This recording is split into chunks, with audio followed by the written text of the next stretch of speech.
Good morning, students. Today we will read a fiction story, Footprints Without Feet by H.G. Wells, Herbert George Wells. It is the fifth chapter from the book Footprint Without Feet. Herbert George Wells, born on September 21, 1866.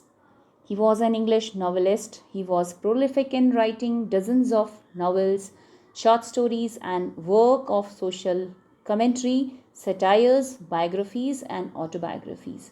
But he is popularly known for his science fiction novels and often called the father of fiction. Fiction means novel, okay? The story which we are going to read is an excerpt, means a piece of writing from the science fiction, An Invisible Man. It is a story of a scientist named Griffin who discovers the rare chemicals which can make human being invisible but can be felt physically. Let's read and enjoy how he uses or misuses his powers being an invisible man. To know about all this, let's go through the explanation of the lesson Footprints Without Feet. You can see the meanings of tough words to the left side of the page. The two boys started in surprise at the fresh muddy imprints of a pair of bare feet. What was a barefooted man doing on the steps of a house in the middle of London? And where was the man? As they gazed, a remarkable sight met their eyes. A fresh footmark appeared from nowhere. Further footprints followed one after another, descending the steps and progressing down the street. The boys followed, fascinated, until the muddy impressions became fainter and fainter and at last disappeared altogether.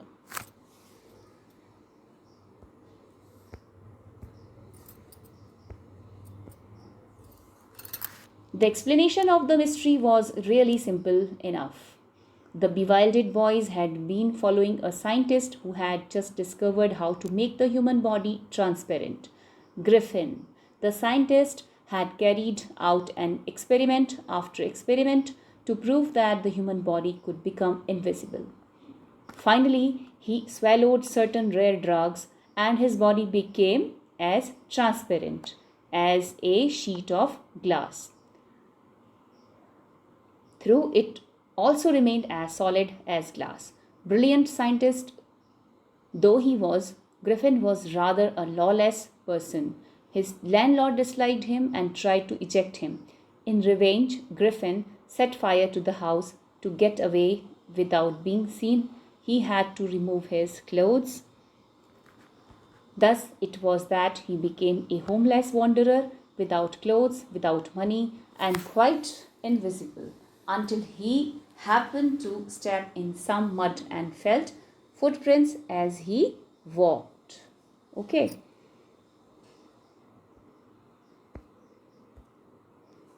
See the meanings of difficult words to the left side of the page. Imprints means marks due to pressure. Muddy means covered in full of mud. Understand? Then barefooted, not putting on any shoes or wearing shoes or anything on feet. Remarkable means special or unusual, therefore worth mentioning. Descending means to come down. Fascinated means to attract somebody very much. Impressions means footmarks. Okay. Mystery means a thing cannot be understood or explained. Bewildered means puzzled.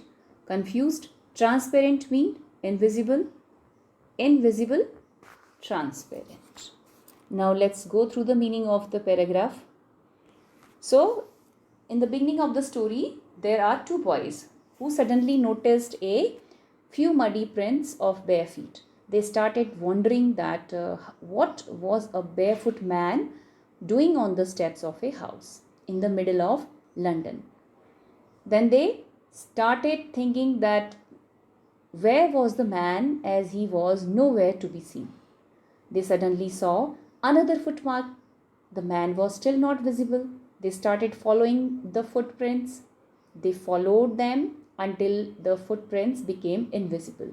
They had been following a scientist who had discovered how to make the human body transparent or invisible. So, actually, those two boys were following Griffin, okay, who has just learned and discovered how to make the human body transparent or invisible. So, it was Griffin whom the two boys were chasing. The scientist who had been working for a long time to see how to make the human body invisible. Suddenly, one day, he consumed certain chemicals which made his body invisible. Through it could be felt. Okay. Griffin was a lawless person, means he was not sensible person, as he had once burned down the house of his landlord. Means he set the house on fire. Okay. Who was trying, why did he, what was the reason being? Reason, the landlord or the owner of the house was trying to remove him out of the house. Okay. Then, as he wanted to be invisible, he had to remove his clothes and then roam around without clothes and without money. His presence was felt after he stepped in some mud, and his footprints could be seen as he walked. Understand? Now,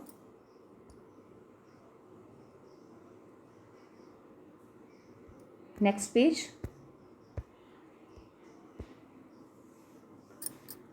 He escaped easily enough from the boys who followed his footprints in London, but his adventures were by no means over. He had chosen a bad time of the year to wander about London without clothes. It was midwinter, the air was bitterly cold, and he could not do without clothes.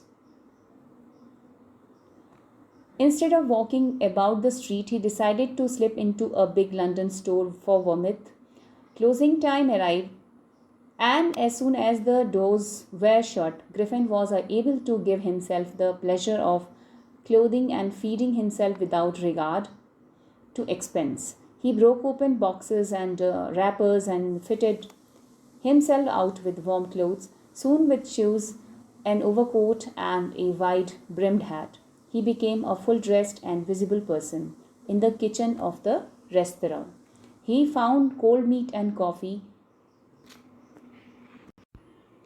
and he followed up the meal with sweets and wine taken from the grocery store.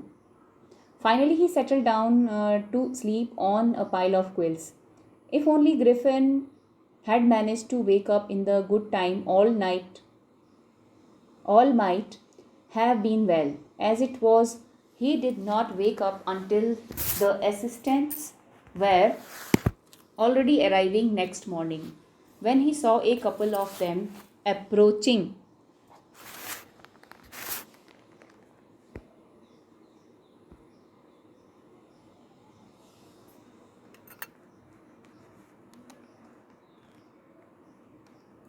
He panicked and began to run. They naturally gave chase. In the end, he was able to escape only by quickly taking off his newly found clothes. So once more he found himself invisible but naked in the chill January air.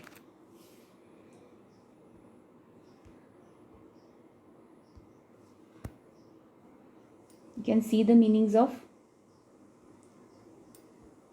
words here. Adventure means exciting and possibly dangerous activity like mountaineering and sea voyages. By no means mean not yet. Vomit means keeping warm. Wide brim means having a wide brim. Okay. The next, panicked means became frightened. Now let's go through the meaning of the paragraph. So he easily escaped from the boys, okay, who had followed him, but he had many more adventures coming up. He had chosen a bad time to wander in London. As it was winter season, it was bitter cold outside going on, and the air was bitterly cold. He decided to stay inside a store for vomit. as he went inside the store and closing time arrived. The doors of the store were shut and nobody was there inside. He got food to eat and wore new clothes without paying for. He became visible again as he wore shoes, overcoat, and a hat. How he became visible again? As he put clothes on his invisible body. Okay, so due to clothes, again he became visible. He then found cold meat and coffee in the kitchen and ate them. After that, he also had sweets and wine from the grocery store. Then he slept on the pile of quilt kept nearby and could not wake up on time next morning when the assistant came and started approaching him. He became nervous and started running away. Then the assistants started chasing him as well. He escaped only because he quickly removed his new clothes. How could he escape himself? When he removed all his new clothes. Okay, and again he was invisible and naked without any money in the chill air of January. Now, the next paragraph. This time he decided to try the stock of a theatrical company in the hope of finding not only clothes but also something that would hide the empty spaces above his shoulders. Shivering with cold, he hurried to Drury Lane, the center of the theatre world. He soon found a suitable shop. He made his way invisible upstairs and came out a little later wearing bandages around his forehead, dark glasses, false nose, big bushy side whiskers, and a large hat. To escape without being seen, he callously attacked the shopkeeper from behind, after which he robbed him of all the money he could find. Okay, you can see the meanings of tough words. Panic means became frightened, and carelessly means without caring.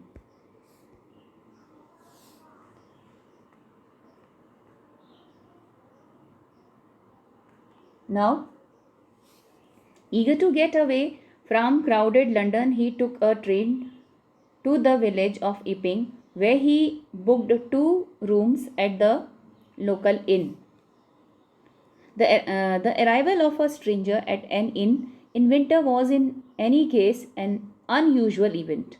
A stranger of such uncommon appearance set all tongues wagging.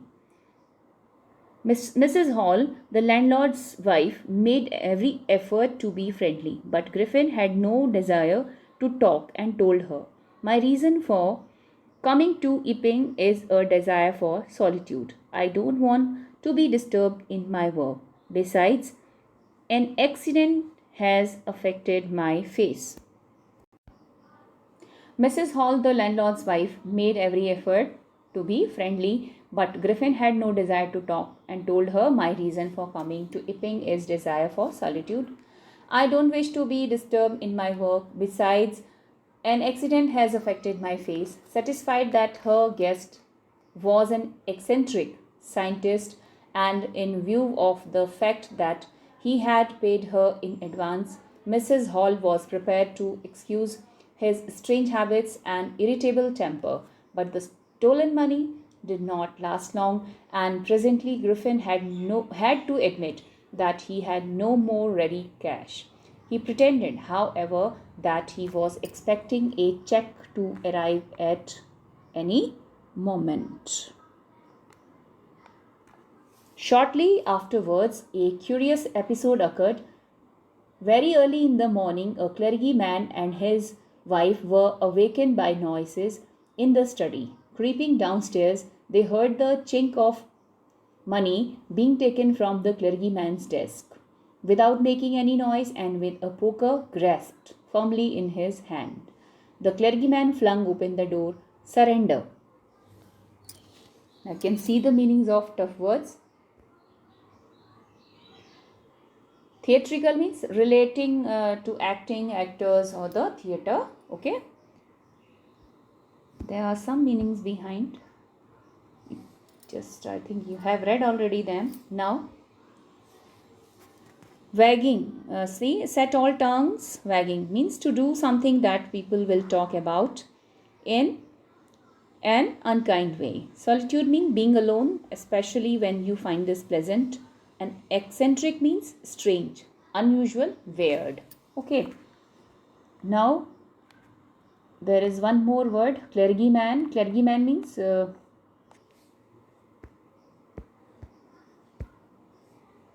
can see irritable temper, easy to irritate or bother. Radikesh means money. Clergyman means priest or father. Chink of money, high pitched ringing sound while touching coins. And poker means metal rod. Understand? Now, let's see the meaning of the paragraph.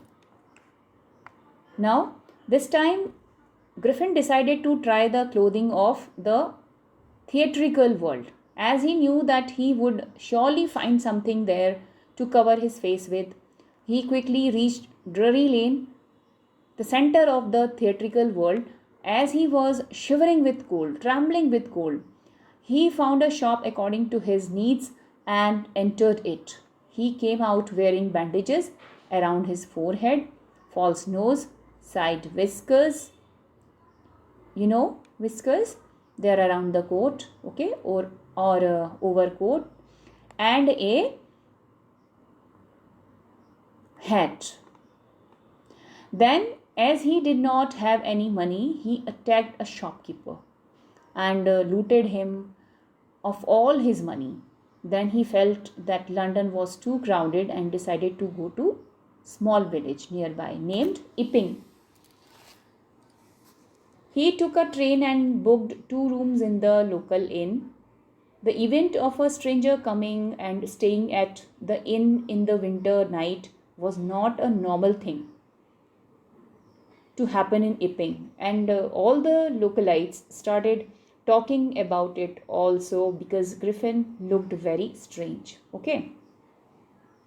The landlord of the inn where Griffin stayed, Mrs. Hall, made a lot of efforts to be friendly with Griffin, as she became very happy that this is not the season receiving any guest. She became very happy. Okay, so that's why she tried or made efforts to be friendly with Griffin. But Griffin did not want to talk. He clearly told her that his reason for coming to Epping was for peace and quietness, and he did not want to be disturbed in his work. Okay. Also, he told her that an accident had affected his face, due to which he had to cover his face with bandages. Okay. And then the landlord's wife, Mrs. Hall, she accepted all whatever he told to her. Okay. And she accepted that her new guest was a strange scientist and was ready to excuse his temper and habits, as he had paid all her dues in advance.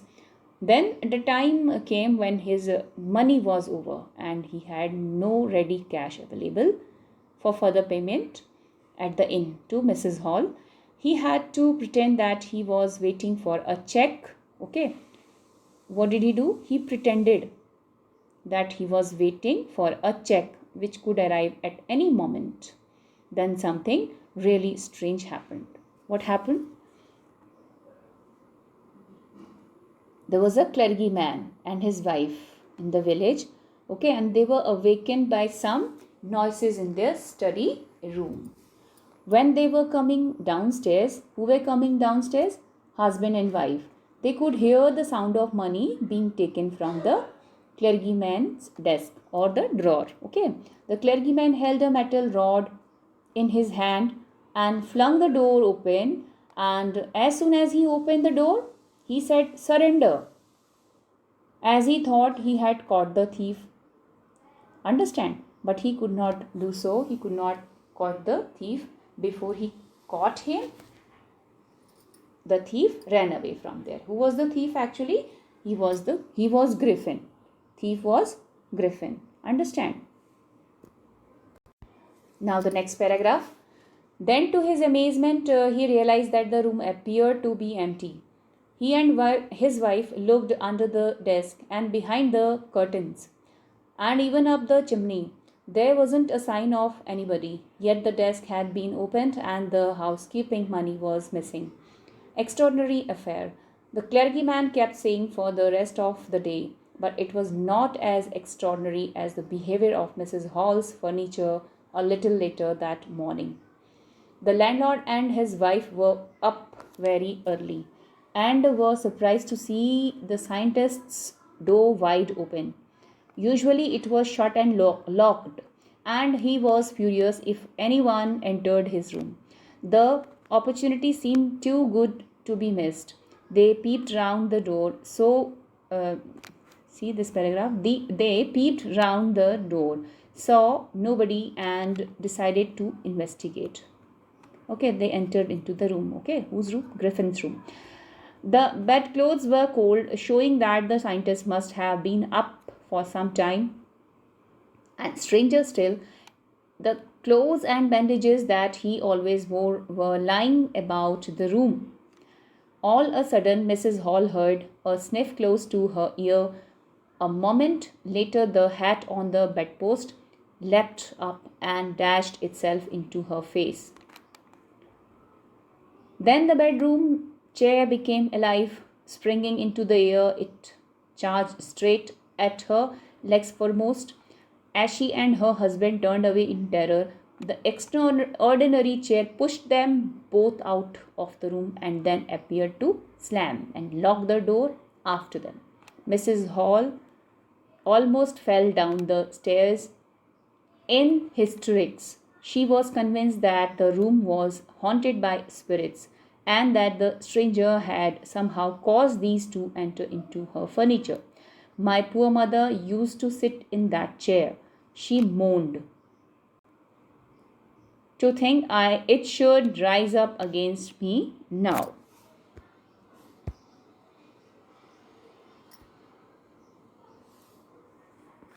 The feeling among the neighbors was that the trouble was caused by witchcraft.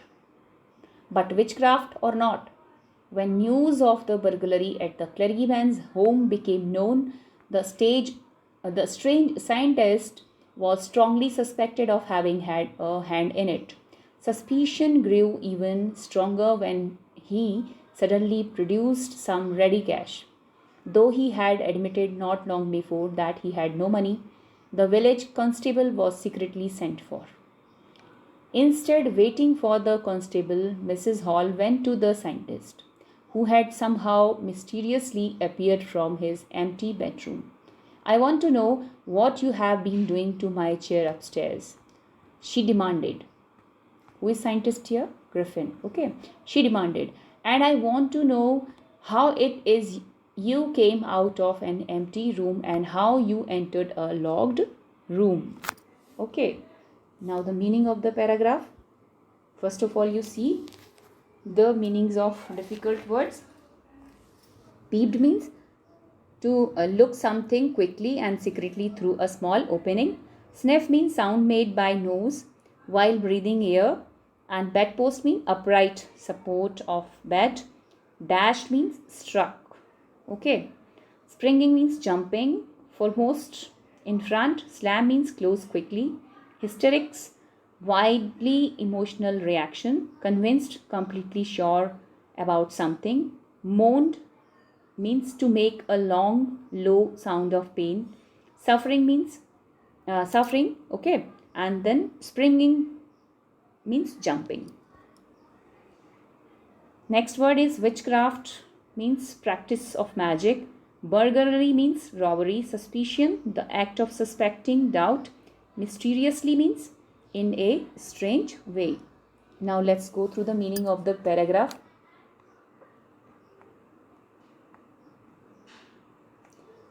So to their surprise, whose surprise? Clergyman and his surprise. Okay. They couldn't see anyone. They looked under the desk, behind the curtains, and also up the chimney, but the person was nowhere to be seen. Yet the desk had been opened and the housekeeping money was gone entirely.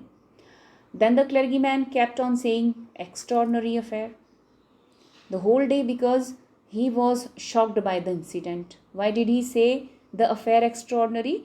Because he was shocked by the incident. But the things that happened with Mrs. Hall's furniture were very much uh, fascinating. Okay, Mrs. Hall and her husband woke up very early and was surprised as the door to the guest room was open. So, usually his room's door remained closed, but today it was opened and locked. Usually, Griffin room door remained closed and locked always, but today they were opened widely. Okay, he used to get very angry if anyone tried entering his room behind him. It was an opportunity, and Mrs. Hall did not want to miss it.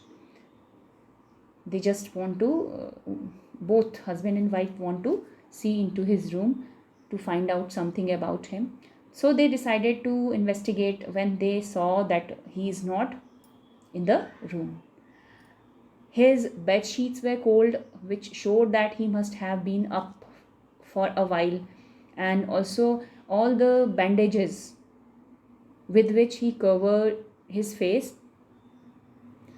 okay, that he used to tie around his face, were lying around the room. Suddenly, Mrs. Hall heard a sniff, okay, close to her ear.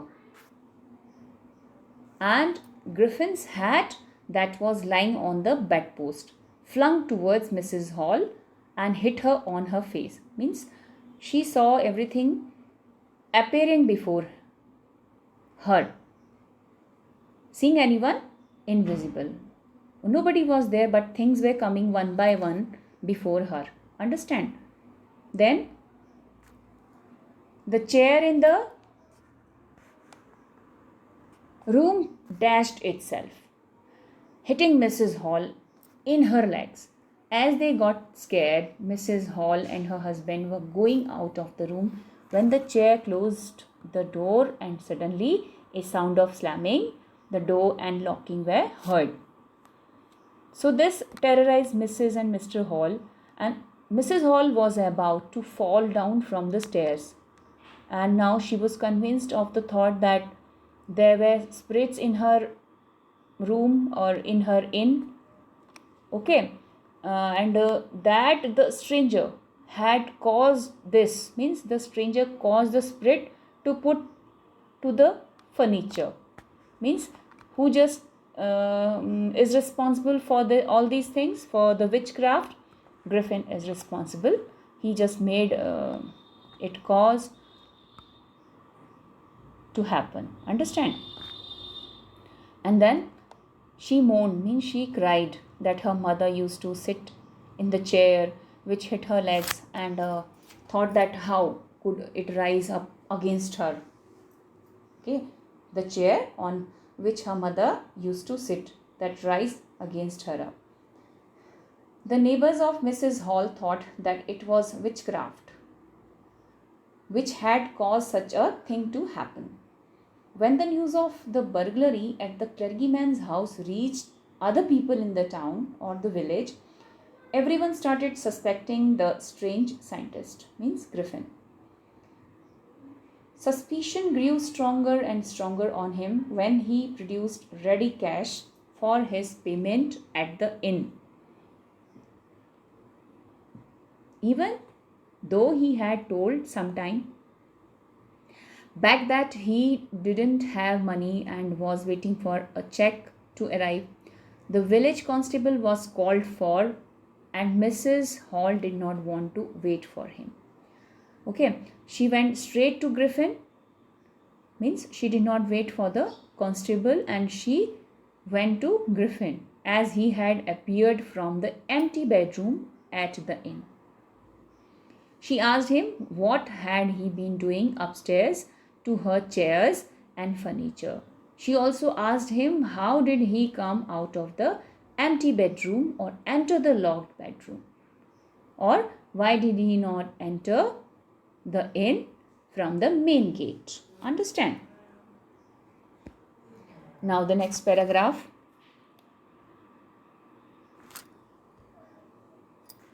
The scientist was always quick tempered. Now he became furious. You don't understand who or what I am. He shouted very well. I'll show you. Suddenly he threw off bandages, whiskers, spectacles, and even nose. It took him only a minute to do this. The horrified people in the bar found themselves staring at a headless man. Mr. Jeffers, the constable, now arrived and was quite surprised to find that he had to arrest a man without a head. Okay. But Jaffer was not easily prevented from doing this his duty. If a magistrate's warrant ordered a person's arrest, then that person had to be arrested with or without his head. There followed a remarkable scene as the policeman tried to get hold of a man who was becoming more and more invisible as he threw off one garment after the another. Finally, shirt. Okay.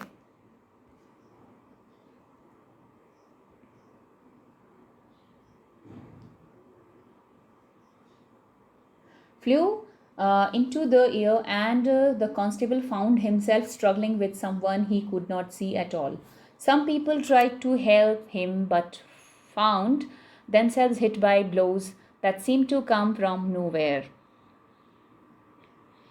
In the end, Jeffers was knocked unconscious as he made a last attempt to hold on to the unseen scientist. There were nervous, excited cries of hold him. But this was easier said than done. Griffin had shaken himself free, and no one knew where to lay hands on him. Okay.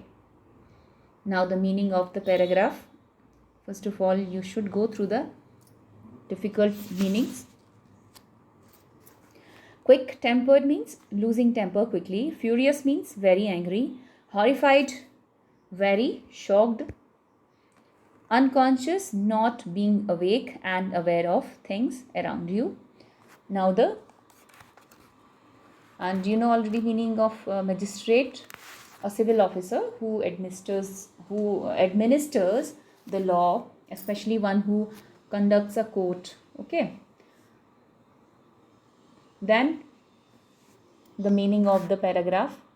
The scientist became really angry and started shouting that they don't understand who or what he was and decided to show them the truth. Who decided to show them truth?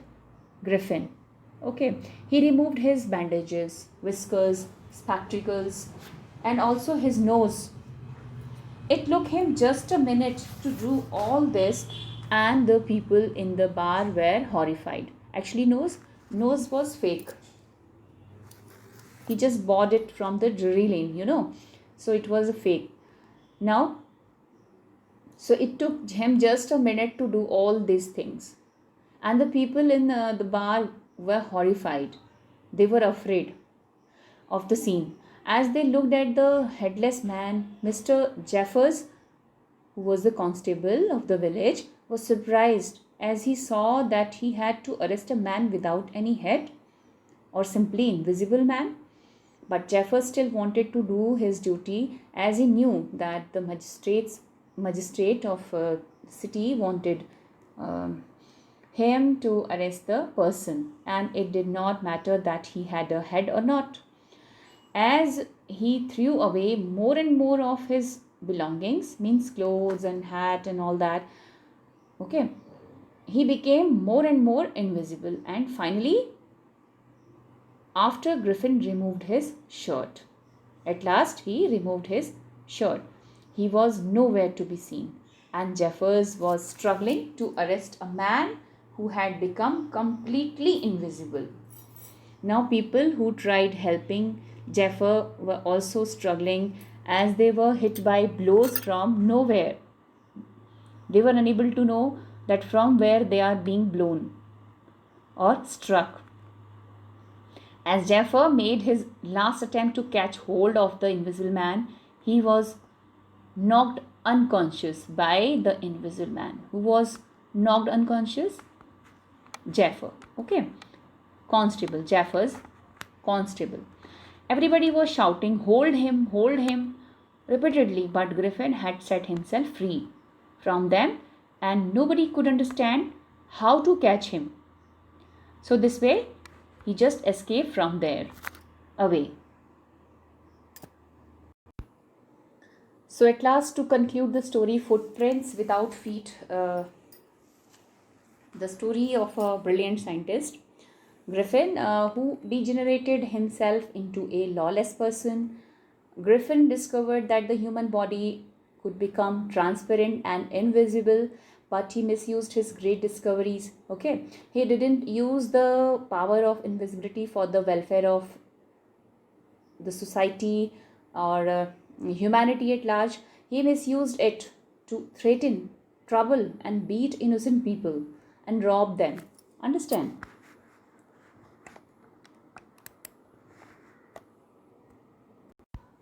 Such kind of misuse of scientific discovery can create mayhem with humanity. A genuine scientist works for the good of humanity.